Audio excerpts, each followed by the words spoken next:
Hello नमस्कार दोस्तों, स्वागत है आपका हमारे चैनल ह्यूमन एजुकेशन। आशा करती हूँ आप सभी अच्छे होंगे।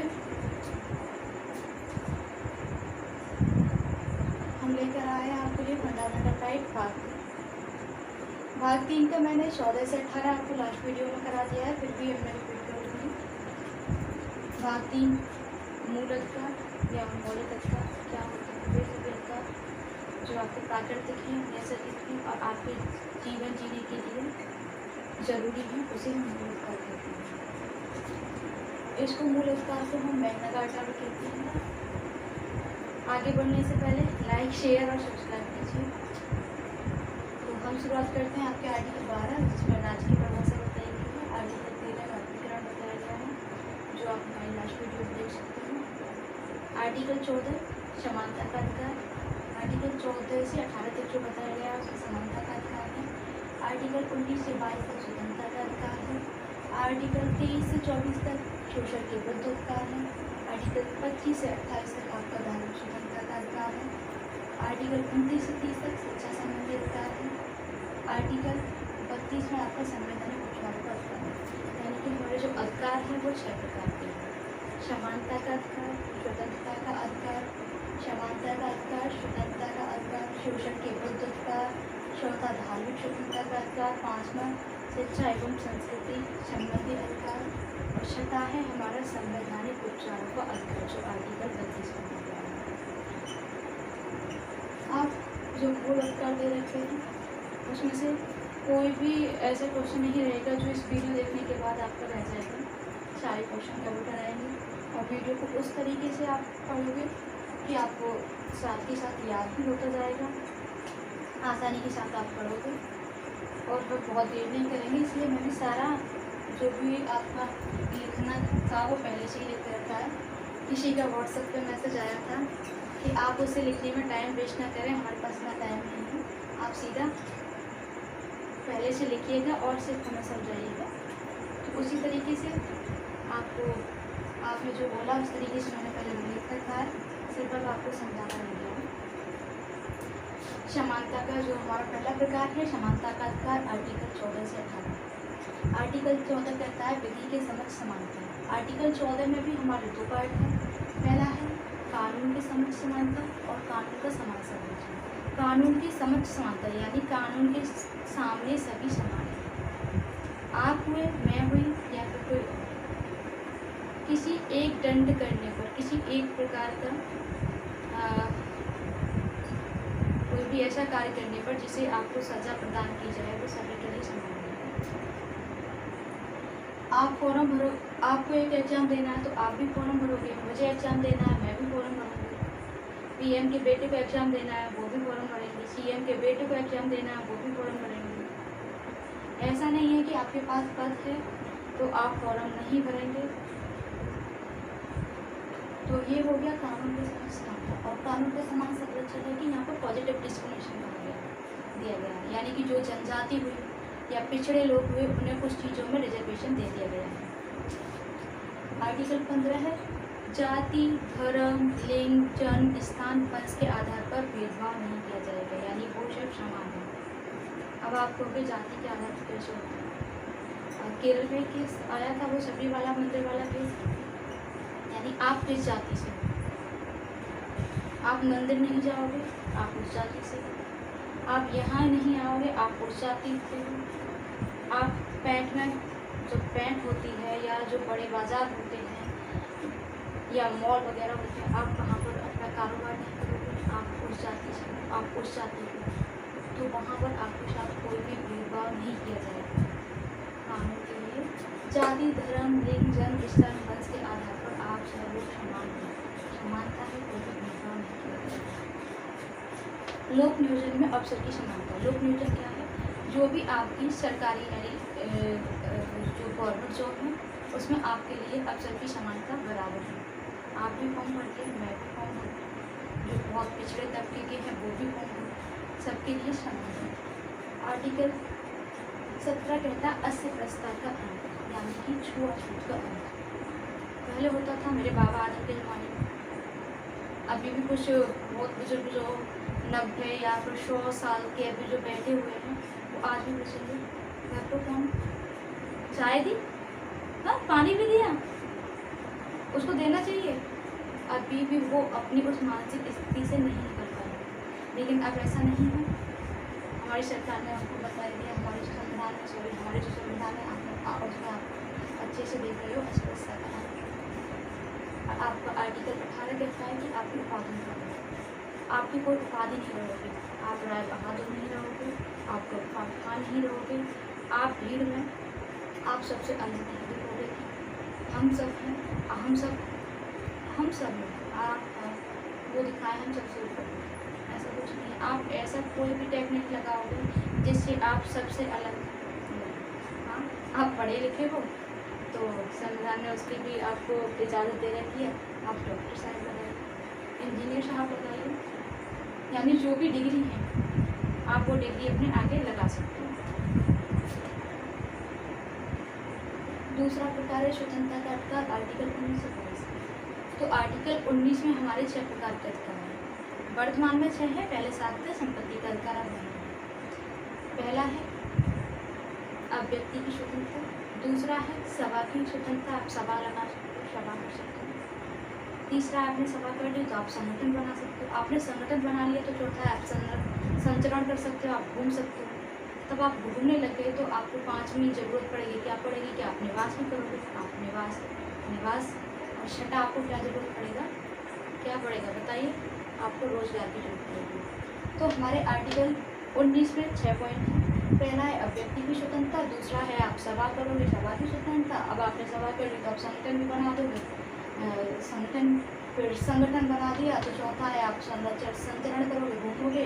तब आप घूम भी लिए तो आपको लगेगा कि चलो निवास कर लिया, 5 माह आप निवास करोगे, फिर उसके बाद छठा क्या है आपको रोजगार, आप अपना रोजगार भी करोगे। अब आर्टिकल 19 का जो फर्स्ट पार्ट है वो बहुत इम्पोर्टेंट है। उसमें अभिव्यक्ति की जो स्वतंत्रता है, केवल अभिव्यक्ति की स्वतंत्रता ही इंगित नहीं करती। अभिव्यक्ति की स्वतंत्रता का मतलब है मैं आपके सामने अपनी बात रख रही हूँ, मैं आपको पढ़ा रही हूँ, अभिव्यक्त कर रही हूँ, इस तरीके से। अभिव्यक्ति की स्वतंत्रता में बोलने का आप घर में लड़ाई कर लो सुबह, आप मौन हो जाओ, आपकी मम्मी समझ जाएगी क्या चाहिए बच्चों को, मौन रहने का अधिकार। आपको लग रहा है कि हमारी सरकार अच्छा काम नहीं कर रही, जिसका मन करे उसका पुतला जला दो, वो भी आपका अभिव्यक्ति के अधिकार नहीं है। देश का जो अधिकार है वो भी आपका अभिव्यक्ति के अधिकार नहीं है। तो आर्टिकल 19 का जो फर्स्ट पार्ट है वो बहुत ही इम्पोर्टेंट है और उसमें आपको यहाँ से पढ़ेगा, यहाँ से आपका क्वेश्चन बनता है तो आप इस पर स्टार्ट लगा लीजिए। आर्टिकल जो हमारा जो स्वतंत्रता का अधिकार है उसका आर्टिकल 19 आप अच्छे से समझ गए। आर्टिकल 19 में 6 प्रकार के, आर्टिकल 19 में आपके 6 टाइप के हैं। पहला अभिव्यक्ति की स्वतंत्रता, दूसरा सभा की, और तीसरा जब आपने सभा कर लिया संगठन बना लिया तो आप क्या करोगे, संचरण करोगे। जब संचरण करोगे तो आप 5वां क्या होगा, आप निवास करोगे। जब आप निवास करोगे तो छठा आएगा कि आप रोजगार भी करोगे। रोजगार या वृत्ति एक ही है। 20वां है आपका 2 सिद्धि में संरक्षण, ये भी 3 प्रकार के होते हैं। यानी किसी ने अपराध किया है तो उस अपराध के समय का जो कानून है उसी के हिसाब से उसको सजा देनी है। ऐसा नहीं है कि आपने 16 में तो किसी की उंगली काट दी तो उसकी सज़ा क्या थी, 2 दिन जेल में होते हैं। और अब 23 में आपने किसी की उंगली काट दी तो उंगली के बदले आपका हाथ कटेगा। तो नहीं, जिस टाइम आपने जो अपराध किया है उसी समय की जो सज़ा है वही आपको देनी है। हमारा 2 सिद्धि में संरक्षण पहला ये हो गया, और दूसरा है कि एक अपराध की एक ही सज़ा देनी है, और तीसरा है कि आपको खुद के खिलाफ गवाही देने के लिए बाध्य नहीं किया जा सकता। आर्टिकल 21 जो बहुत ही महत्वपूर्ण है, प्राण एवं दैहिक स्वतंत्रता, यानी जो जीवन जीने का अधिकार है वो आपका आर्टिकल 21 प्रदान कराता है। अब इसमें भी बहुत सारी चीज़ें हैं जो नहीं दे रखी, और वो इसमें वास्तविक स्थिति जो है वो है कि इसमें क्या क्या है आप वो देखिएगा। इसमें जो आप स्वच्छ पर्यावरण ये अधिकार आपका आर्टिकल 21 दिलाता है। आपको स्वास्थ्य सही रहे, आर्टिकल 21। आपको भोजन प्राप्त हो, आर्टिकल 21। आपका जो जिसका प्राइवेसी का अधिकार है आर्टिकल 21। प्राइवेसी क्या होती है? आप गर्लफ्रेंड है या फिर बॉयफ्रेंड है जो भी है, तो आप अपने जो फ़ोन पे पासवर्ड लगाते हो ना, ऐसे ऐसे ऐसे ऐसे करके, उसको कोई नहीं देख सकता। वो आपकी प्राइवेसी है, वो आपकी निजता का अधिकार है। और देख लिया तो उसके बाद जो घर में होने वाला है उसको आपको पता होगा। आर्टिकल 21 है, आप अपनी पत्नी का मोबाइल है उसको रिकॉर्डिंग करने लगा सकते हो, उसको हैक नहीं कर सकते। यदि ऐसा हो गया तो आप दूसरे दिन पुलिस में देखोगे, पुलिस आपके पास आएगी, थाने में देखोगे। इसलिए ये आपके लिए निजता का अधिकार है जो हर एक व्यक्ति के लिए दिया गया है। आर्टिकल 21 प्राण एवं दैहिक स्वतंत्रता का अधिकार। आर्टिकल 21 का एक जो पहले नहीं था, 86वां संविधान संशोधन के द्वारा आपको आर्टिकल 21 से जोड़ा गया, जो 2002 में जोड़ा गया था, जिसमें है 6 से 14 वर्ष के जो बच्चे हैं उसको उसके लिए फ्री शिक्षा दी जाएगी। और 6 से छोटे वाले जो बच्चे रहते हैं आंगनवाड़ी, उसके लिए पोषण प्रदान किया जाएगा। ये आर्टिकल 21 का एक बताता है।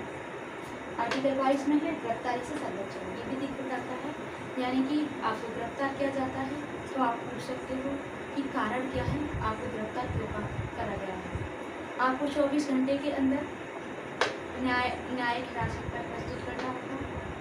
और आप अपने तीसरे में है कि आप अपने मनपसंद का जो वकील है उसे हायर कर सकते हो, उससे सलाह ले सकते हो, हमने ये किया है, किस तरीके से बच सकते हैं, हमने इस तरीके का अपराध किया है। हमारा तीसरा प्रकार है शोषण के विरुद्ध अधिकार, जो 23 और 24 है। 23 आर्टिकल 23 कहता है तस्करी मानव तस्करी जो होती है, तस्करी, दुर्व्यवहार और जो बदुआ मजदूरी, आजीवन उसको अपने घर पर बिठाकर आप जो मजदूरी करते हो वो आप नहीं करा सकते। आर्टिकल 24 कहता है 24 और 14। 24 कहता है 14 साल से छोटे बच्चे हैं उस पर आप कुछ खतरनाक काम नहीं करा सकते, भारी भरपूर काम नहीं करा सकते, और कुछ जो पटाखे वगैरह की जो फैक्ट्रियाँ होती हैं उस पर आप काम नहीं करा सकते।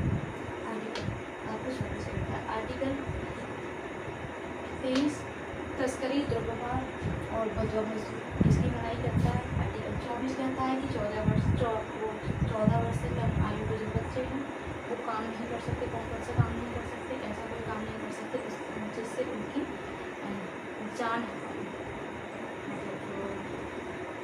जिससे उनको बहुत ज़्यादा प्रॉब्लम हो उनको करने में या खतरनाक हो या जिससे उनकी जान जा सके। धार्मिक स्वतंत्रता का अधिकार 25 से 28 है। तो आपका 25 कहता है अंतःकरण, यानी कि आपको कोई धर्म पसंद आ रहा है तो आप उसे अंतःकरण कर सकते हो। आपके जो भी धार्मिक चिन्ह हैं आप उनको लगा सकते हो, धारण कर सकते हो। आप तिलक लगा सकते हो, आप कृपाण रख सकते हो, आप कटार रख सकते हो। आपके जो भी धार्मिक कुछ रहेंगे यानी कि प्रतीक रहेंगे उसे आप कर सकते हो। आर्टिकल 26 कहता है धार्मिक कार्यों का प्रबंधन, जो भी धार्मिक कार्य होंगे उसमें प्रबंधन कर सकते हैं।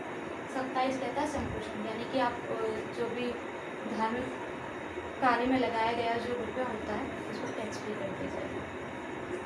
आर्टिकल 28 कहता है कि आप किसी भी जो उपासना स्थल है वहाँ पर आप शामिल हो सकते हैं।